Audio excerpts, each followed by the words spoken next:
Hi everyone, welcome to the Paper 2 preview for GCSE Business for 2025.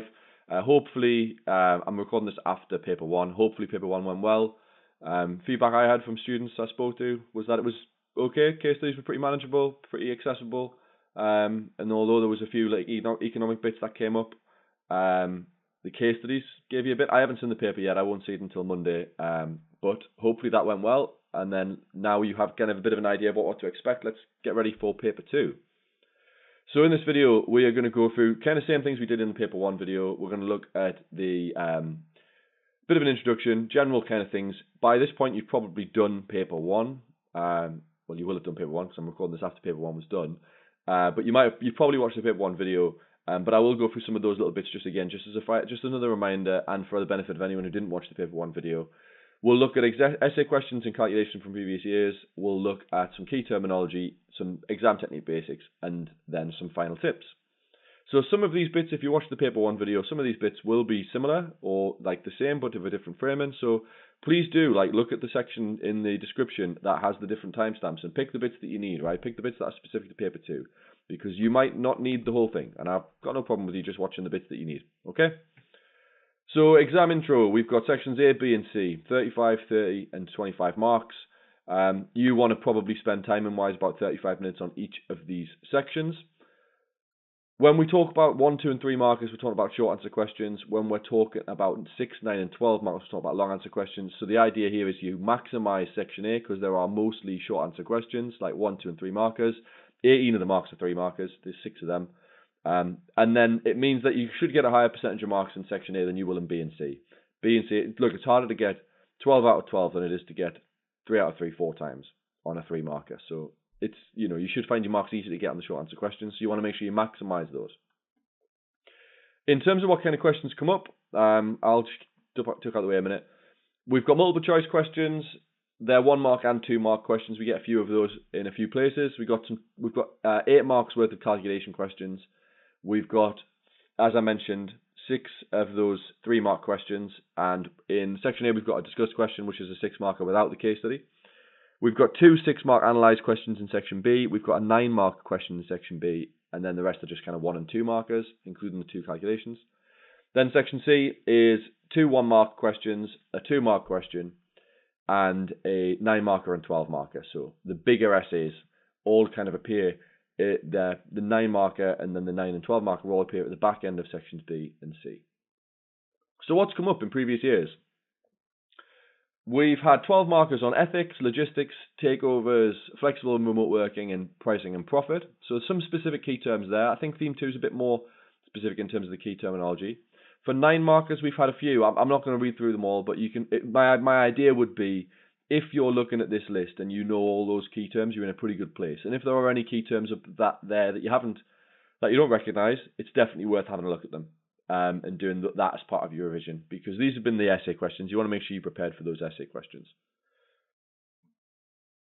In terms of calculations, these are the calculations we've had.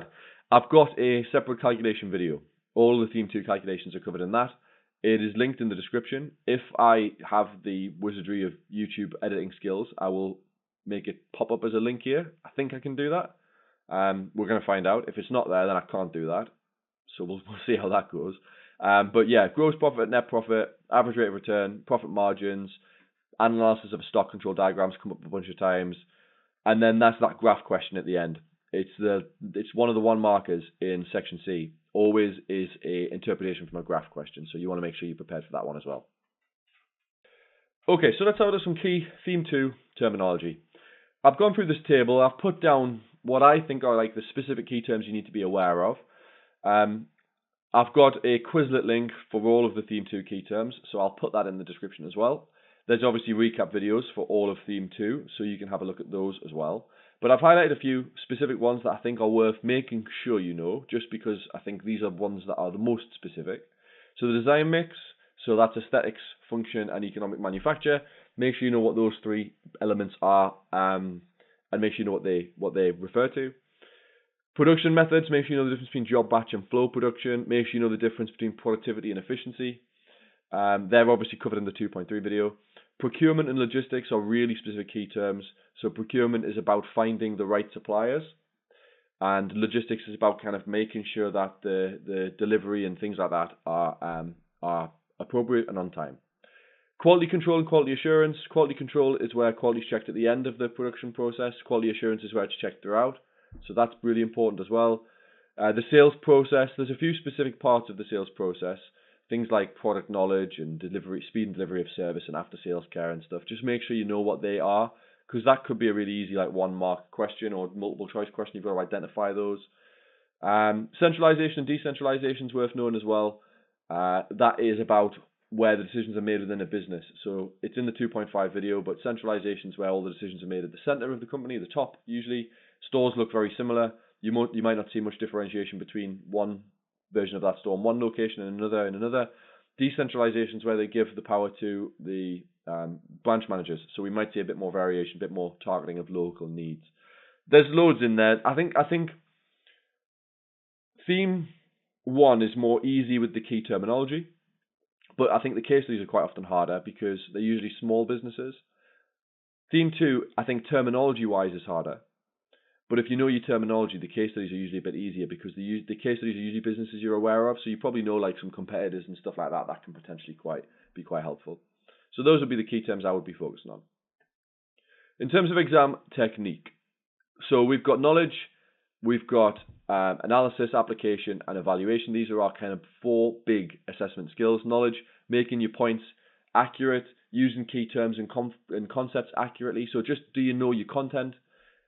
Analysis is developing your points and using links, so considering cause and effect. So you can't just say this is beneficial, because like you've got to explain why. So BLT means because leads to therefore. Loads of comments in the paper one asking what BLT was, so I thought I'd try and make it a bit more stand out in this one. Applications linking it specifically to the business using the case study. You only do this in sections B and C because they're the ones that have a case study. And then evaluation is making a balanced argument and reaching a judgment and a conclusion. We'll talk about that more when we look at the different types of question. So how to get level 3? We want level 3 for all of these. For knowledge and understanding, level 1 is going to be limited knowledge. Level 2 is going to be mostly accurate. Level 3 is when you strongly demonstrate that you know your key terms, you're using key terminology effectively, you're speaking like a business student rather than just speaking like a 16-year-old. Application, limited use of the extract would get you level 1. Maybe there's a bit of a link, but not very specific. Maybe you've just done it once. Level 2 is you've done it well, but maybe not consistently in every paragraph. So think about your 6, 9, and 12 markers. That includes your conclusion. So level 3 is what we want. Different bits of the case study, different bits of application used in multiple areas. So you want this at least 3 times in a 9 marker, at least 3 times in the 12 marker, and obviously at least twice, probably 3 times in a 6 marker as well. You need it in every paragraph to have level 3. Analysis is maybe if we've just made isolated points, level 1. Level 2 is if we've made some level of chains of analysis, so we've maybe used some of our BLT, but not the whole amount. Obviously, if you've got 2 paragraphs, like a 6, 9, and a 12, we'll all have 2 paragraphs before the conclusion. Obviously, 6 marker doesn't have a conclusion. If you do a full BLT in both, that's 6 links, which would get you, if they're all accurate, level 3. Don't think that just because you use the words because leads to therefore, you're going to get 3. Your points have to be accurate. The chains have to be reasonable. So it's just worth bearing in mind that, just because you've got a full BLT doesn't mean it always works, which is why 2 BLTs is good because that's potentially 6, which means even if one of them isn't quite so strong, you can still get to 5. For evaluation, level 1 would be a lack of balance. So maybe on a 9 marker, if you do 2, the positive of one, positive of the other, there's no balance there. There's no negatives. Or if you've got like an ineffective conclusion, level 2 is balanced. And then you've got a conclusion, but maybe not much justification. Level 3, balanced paragraphs. If you're doing a 12 marker, an alternative suggested. And then a conclusion with justification, thinking about like it depends on or short-term or long-term impact. So let's talk about the 3 markers. There's 2 types of 3-mark questions, and there's 6 of these in total. One's much harder to answer than the other. You've got why questions, and you've got how questions. The why questions is why something's good or bad. So like explain one benefit to a business of being a private limited company. You could say one benefit is they get limited liability. This is because as an incorporated company, there's a separate legal identity. This leads to the personal assets of the owners being protected, right? That's the benefit. The how questions are like the way something happens. So how a business does something. So explain one way a business could extend their product life cycle. You can't just say this is good because it will lead to this. You've got to explain how they could do it. So you could talk about how they could reduce their prices, how they could add a unique feature, how they could do an advertising campaign. You know what I mean? You've got to explain how you can do it. And it's harder to do that in links, which is why a lot of students on those how questions, or one way or one method, they sometimes find themselves stuck at 1 or 2 marks. So structure is a point and 2 links. So if you do a BLT, that's a point, then your BLT. You need them to be separate. Your point will get you 1 mark. Your BLT gives you 3 links. You only need 2. So hopefully that means you've got a little bit more than you need. The 6 mark question, there's 2 types of these as well. So we've got the discuss questions. This is at the end of section A. No case study, just knowledge and analysis. An analyze question does have a case study. There's 2 of them, both in section B. So you need to use the case study. I've touched on that already. Structure, 1 BLT, 2 BLTs. They don't need to be evaluated. They don't need to be positive, negative. It can be 2 positives. It can be 2 negatives. Depends on what the question's asking for, really. It should be obvious whether you need a case study, because the ones in section B will have a name of a business in the question. So you'll know you need to use the case study, and you need to use application. You don't get any marks for use of key terminology or knowledge there. Your 9 marker, there are 2 of these, 1 at the end of section B and then 1 in section C. With all of these, you get 2 options. They assess you on analysis, application, and evaluation. So we need to state our choice and explain why. We need to then talk about the disadvantage of our choice. I'll just jump out of the way a second. You then need to justify why your choice is the main option. So we need to provide a balanced argument. You can't do for option 1, for option 2. You've got good fours there. You'll get decent analysis, but you don't have any evaluation. Evaluation means considering the negatives as well. So you've got to do for and against. So I'll get out of the way again. I'm just in the way. People said this would be easy to follow videos. I just find that I'm just in the way. I'm just having to move myself around all the time. So frog bikes is considered. I could put myself on the top corner, maybe, couldn't I? Maybe next year. You guys don't care about that next year. You'll be on to A levels by then. I'm just going off a tangent here. I'm going to get focused on the 9 marker. So frog bikes is considering 2 options to produce more bikes. Option 1, option 2. You would have to do Y option 1 against option 1, or Y option 2 against option 2. You can potentially look at the comparison between the 2 in the conclusion, but I wouldn't do it in your main body. So they'll all have case studies. As you can see, frog bikes has a case study. We need to use the case study using quotes. The 12 marker, there is only 1 of these. It's the last question on the paper. It assesses all 4 assessment objectives, so you get some knowledge marks in here as well. It's only 3 paragraphs for 12 marks. Structure-wise, you go positive, negative, and then the conclusion. And in the conclusion, you might want to add an alternative. I'll talk more about that when we do the conclusion bit in a minute. So you would only do it if you have enough time and if you have a good alternative point. Usually it's probably only students looking for a grade 8 or 9 who would attempt this. So evaluate whether crowdfunding is an effective source of finance for good and proper tea. You should use the information provided as well as your knowledge of the business. You would say crowdfunding is effective, crowdfunding isn't effective. And then for your alternative, you'd maybe suggest an alternative source of finance in your conclusion. Do your conclusion first. You've got to say that crowdfunding is effective or ineffective first, and then say an alternative could be to use this. So hopefully that actually is, I don't think that's any harder than a 9 marker actually, in terms of the timing, but we've got to make sure we get obviously that done correctly. So what makes a good conclusion? Make your decision clear, give the main reason for your choice, and add an it depends on point. So one tip for writing an it depends on point could be to suggest a solution to the negative you've provided. So if you've said the negative is that it's costly, you could do your it depends on whether the revenue generated from this will cover the costs. So on a 9 marker, you could compare it to the other option at this stage, like the main reason. On a 12 marker, you would add the alternative if you've got a good one. So you can obviously hopefully get a good conclusion from that to get your level 3 evaluation. On the 12 marker, if you don't have an alternative, you're not going to get level 3, but that's fine. You can still get like 10 out of 12 without that, so you don't need to have it. So dealing with the case studies, I'm going to touch on this quite briefly. There's 2 case studies, one for section B, one for section C. In paper 2, you might have heard of the business. We've seen businesses like Tesla and Facebook and things like that have come up in these past exams before, so you might have heard of the business. Every question in sections B and C will require application, so you need to use it every single time. So it's a good idea to read the essay questions in particular before you read the case study, just so that you know what you're looking for. And if you can, while you're reading the case study, annotate the sentences you might use for each question. and maybe even use different colours so that you can do this a little bit easier. I've got a one of these pens in the camera with 4 colours. This can be really, really useful for annotating your case study. I've got an example of one here. So, for example, we've got the 9 marker and a 12 marker here.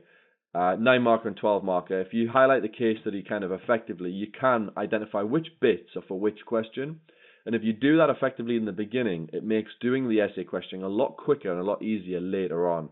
So I would definitely recommend practicing that with the case study as you go through. I'm going through this quicker because you've obviously already done paper 1, so you probably know this stuff already. Some final tips. Let's have a look at some most common mistakes. How and why 3 markers we've touched on already. How questions just need to explain how. Don't just explain the benefit. I touched on that when we did the 3 markers earlier. The sales process. These are the parts of the sales process. Product knowledge, speed and efficiency of service, customer engagement, the response to feedback, and post-sales service. So that's like service after you've bought the product. So if there's an issue or anything like that. Logistics and procurement. Logistics is about delivery effectiveness. Procurement is about finding the right suppliers with the right level of quality, the right price, the right ability to distribute, and what have you. Organic and inorganic growth is organic growth is about growing from within, so opening new stores, launching new products, things like that. Inorganic growth is where you do it for a merger or a takeover. Sometimes it's better to stay small and grow organically. The expensive takeover can be quite flashy, but doesn't always end up being a better option. Private and public limited companies. Don't confuse this with private and public sector. I see that mistake quite a bit. A private limited company is privately controlled and owned. A public limited company are bigger businesses that are available publicly on the stock market. And then lastly, cause and impact. When we talk about cause and impact, what we're saying is the cause is the factor that causes an effect to happen. The impact is the way it impacts on the business. So the cause is kind of the first part. The impact is the impact that has. Right, just last key bits of advice.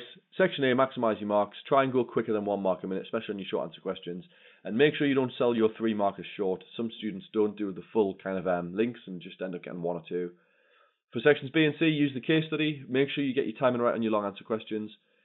For section B, your 6 markers don't need to be positive negative. Your 9 and 12 do need to be positive negative for one option if it's a 9 marker, and need conclusions. So make sure you remember all of those things in your exam.